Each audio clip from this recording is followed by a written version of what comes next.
Hey guys, welcome to another episode of Mysteries Unknown. I got a really cool podcast for you guys tonight. I've got Roger with me here on the line, and Roger has had several encounters. Matter of fact, he even has his own YouTube channel about Bigfoot. I'm going to let him get into all that in just a few minutes, but as always, if you have had an encounter or a mystery you want to talk about, you can reach me by email at video@jscreativear.com. Roger, welcome to the show.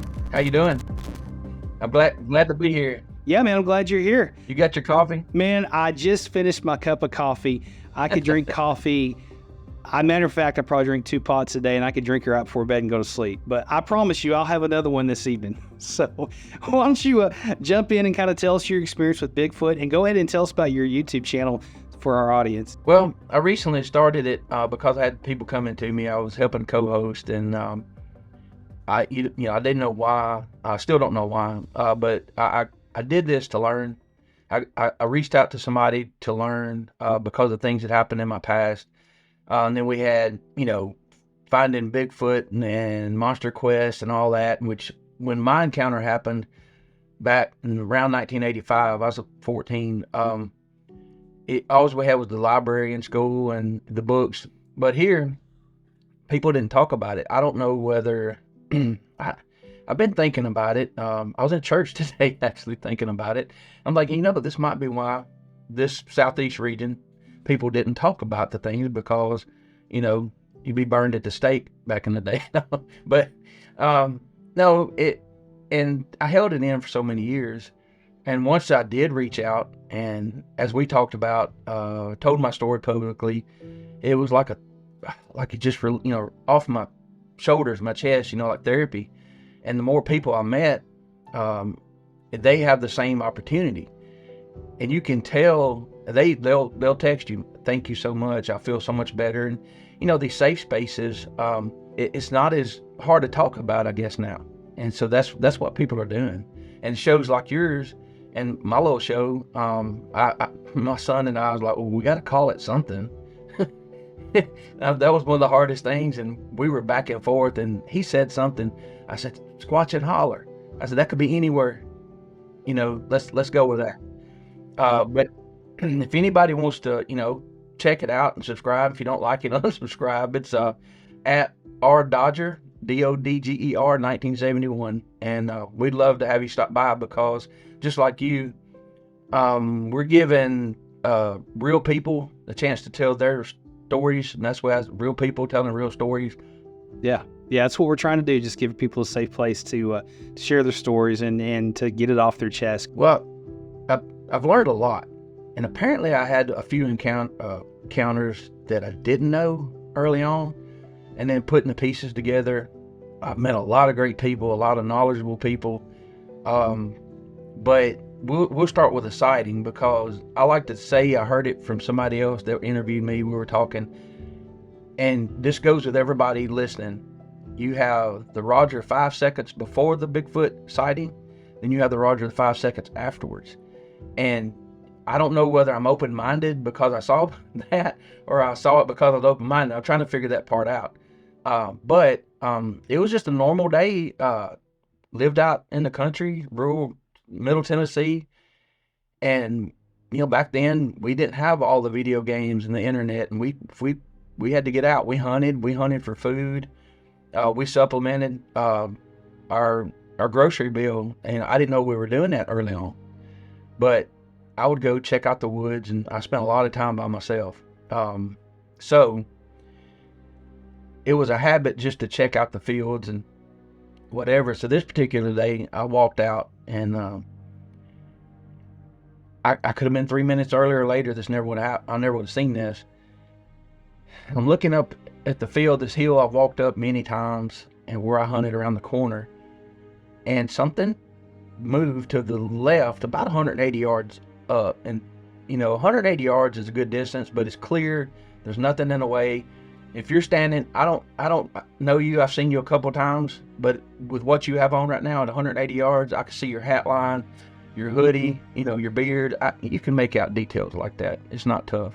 But I'd seen my dad walk from that way many times. He was about 5'8", and this thing stepped out, and and people will say the first thing I noticed. Well, that's kind of wrong, because your mind is taking in everything at once. So, discussing things with witnesses, in your past, sometimes they may get a little confused, or they recall things later. That's why you have to keep talking to them. Yeah, eyewitness testimony is some of the worst testimonies sometimes, because it changes people. People in the moment kind of, forget what they see. So yeah, that's pretty common. Yeah, and so and when you see something you're not supposed to, whether it's a crime happened or something that's not supposed to exist, it's a life-changing second or two. Then you have to deal with it, what's in front of you. And I guess being naive, being a young kid at 14, it was far enough away that I didn't feel threatened. And it knew I was there, because one of its first moves, it looked up the hill, and then when it turned the right shoulder and kind of turned at the waist a little bit and looked right at me. And I'm like, oh no, should I run? And but I was taught, you don't want to trigger a response when you're hunting. You don't want to give your position away in a lot of things. So I might have just froze in fear too. I may just be remembering it wrong, but it's burned into my head. The color, the way I tried to paint the picture for people. If you know what a Hershey's milk chocolate candy bar looks like, not the wrapper when you actually open it up and see the chocolate, that's about the color, head to toe.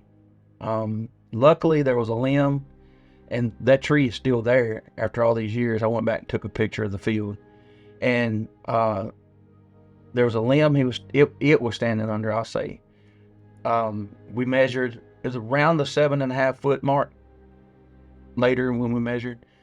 And the size is something that I can sit here all day long and give you the measurements and the weight and all that. And you just can't put it in people's heads how big you're talking about. Because when you're talking 7.5 foot, something that's very muscular, the mass that comes along with that is just mind blowing.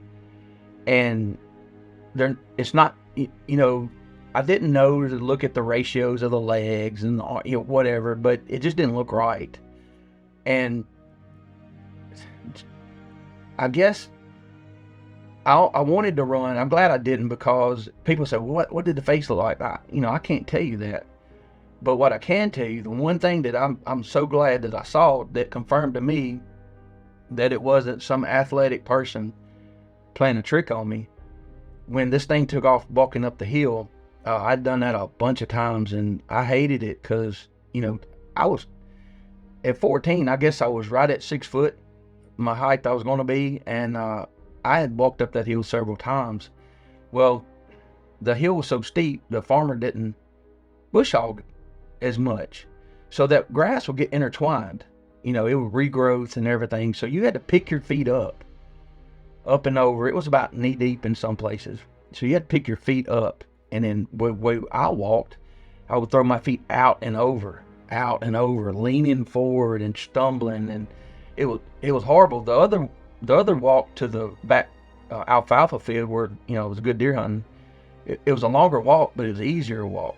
A little more strenuous, but as far as a longer hillside, but it was gravel road. It was a private access road to a cemetery.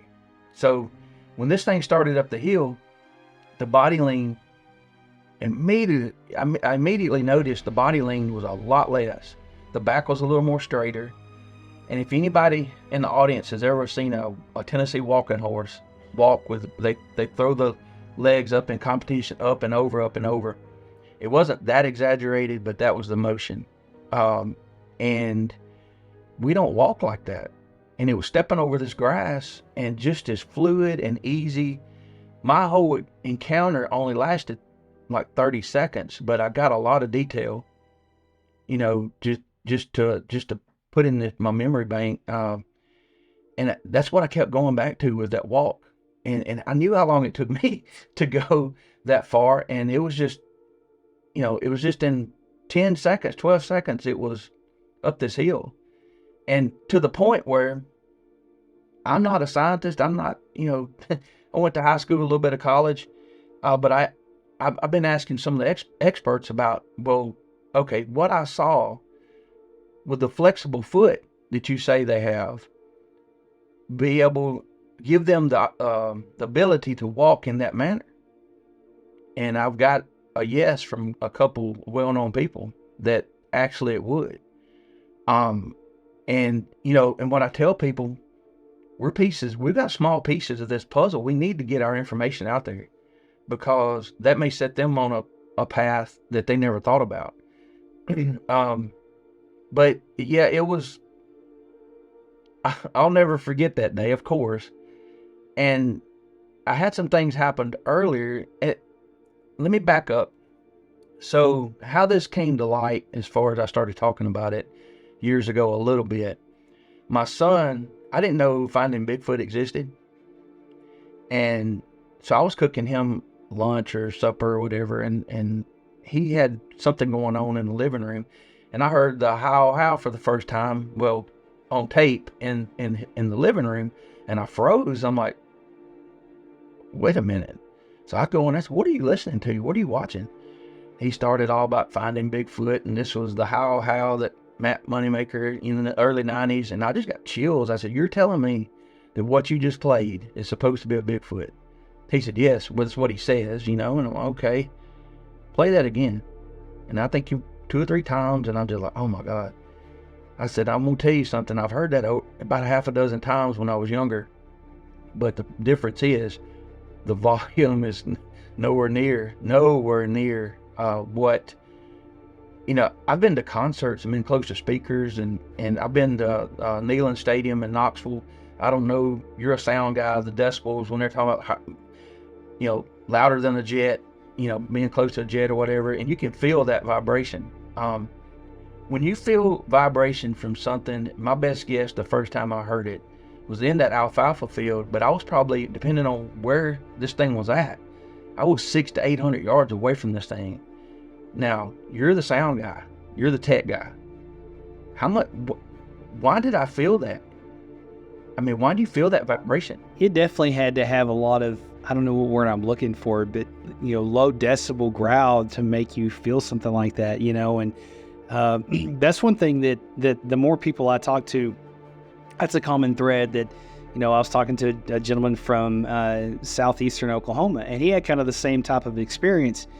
And he said that, what got him was the growl, and it shook his clothes. Like, it literally shook his clothes, and it was about 150, 200 yards off. And so, I mean, these things are massive. And I don't think me or you are going to be able to explain that to anybody until somebody catches one, they see one in person. But, man, that's got to be some kind of massive creature to make that kind of noise. Now, that brings me into this, and I always ask people, and nobody knows. I mean, there's no way we can know, but what do you think Bigfoot is? And I'm sure you've been asked that several times before, and there's no wrong answer. A lot of things we talk about, it's speculation, but I'm going to tell you, I was 100% flesh and blood, nothing weird going on. Got to talking to people, telling me things that they could do. And then my son made a comment riding down the road. We discussed things. We've had some, and we'll get to this later, maybe on another show. We've had some things happen. A lot of things happen. No sightings, but he said, Daddy, he's the animal guy. He grew up with Steve Irwin. If there's an animal sound, he's on it. I'm like, he'll pop it off, and I'll have to Google it, YouTube, and he was right. So he said, Daddy, look at it this way. Nobody knows. But how would you like to be the first guy that came back to the group and said, I saw this thing that was on a tree, and it changed colors, and it matched the tree. Then it got down on the ground, and it turned to green. Chameleon. He said, how would you like to be the first person to say, I just saw I pulled something out of the ocean, and this thing changed colors and shot black whatever at me. He said, think about these animals that can do things. Think about the eels with the energy. He started going on this path. I'm like, oh my God. I don't know if my mind was closed, but we get, a lot of us from my age group, we get this picture in our mind when somebody says Bigfoot, and we think of Patty, right? Well, what confused me for years, mine didn't look like Patty, the one I saw. It was more athletic. And by the size, and I've talked to, so-called experts. There's people that, there are no experts, but there are people that know a little more than others, because they do cast the footprints. They do have them, they study this stuff. And with him just going, he's 26, and with him going down that path, that road of thought, I'm like, wait a minute. And then I go back to some stuff that's happened to us in some, I'll call it a hot spot. We got 2 hot spots, and apparently we have a lot more, because I said, and you'll have this happen too. You have people contact you and say, listen, I'm glad you told your story. Let me tell you what happened to me about 5 miles from there. If you use my name on anything, you won't exist anymore, because of my job. I'm like, okay. And there's just so much. So answering your question, I'm going to reserve that 5 to 10% with an open mind, because I told my son a long time ago, when he was in school, when he was learning sports from the coaches, the second that you think that you know everything, that's as good as you're ever going to get. And if you're okay with that, that's fine. But so then I had to go back with something, the advice I gave him. I can't learn if I'm pushing people to the side. If this guy's got this education, he's got something he can teach me. But also, if I hear him or her being a little closed-minded, I'm like, okay, and it's on all sides. There's groups in this Bigfoot world, which I never thought I would be saying. They can get vicious. I don't know if they feel threatened. They have their theories, and that's great. But if I hear somebody talking in absolutes, like this is the way it is, and this, I'll listen to anybody. But and also, you're going to see this. You're going to have the hoaxers, or the just plain out liars. Like me, we've both dealt with that in our past, and which is a good foundation to have. Yeah, I can tell you that, that all the experience I gained in law enforcement, I'm glad it came into use for something, but definitely has helped me, read people, and you can generally tell within 1 or 2 minutes if somebody's legit or not. But you brought us some really good points. You got some really good advice, and I definitely want to have you back on, because I know you got more to share. But I just want to tell you, thank you for coming on, sharing your story like you did, and some of the information. But one more time, man, tell us where we can listen to you, where we can find you, because I want my audience to jump on and give you some love, man. Well, thank you. I appreciate it. I come from the, I want to help everybody I can also, because that's how we're going to learn. And that's how we may reach somebody in an area that will never see me. But if they're talking about you, there's enough out there. We're all in this for the same reason. So, but anyway, guys, I'm long-winded. My YouTube show is called Squatchin Haller, and you can find that. It's at R Dodger 1971. That's RDODGER. And I would appreciate you coming along and trying us out. I've got a lot of shows lined up. I got my early shows where we had the mistakes. Some of those are still up, but they're funny. We've got a lot of great people following, and they get into chat, come into chat, talk to them. You'll be surprised who you might be talking to under a screen name, and and they're learning too. Very cool. But yeah, so y'all come on in, and like I said, if you don't like it, I understand. I'm not professional. We're laid back. We're just real people. Yeah, but I can tell they'll like it. You're a very likable guy. You're a very believable guy. And in this, maybe industry is not the right word, but in this world, we need more people like that, because the more information we get out, the better. And it's entertaining, and it's a mystery nobody really knows, and that's part of the fun of it. And maybe someday, if we all get together, we will find out. But guys, make sure to go check Roger out. Really cool guy. I think there's a lot of good information there. And if you have a mystery you want to share with me, again, email it to me at video@jscreativear.com, and we will see you or talk to you in the next episode.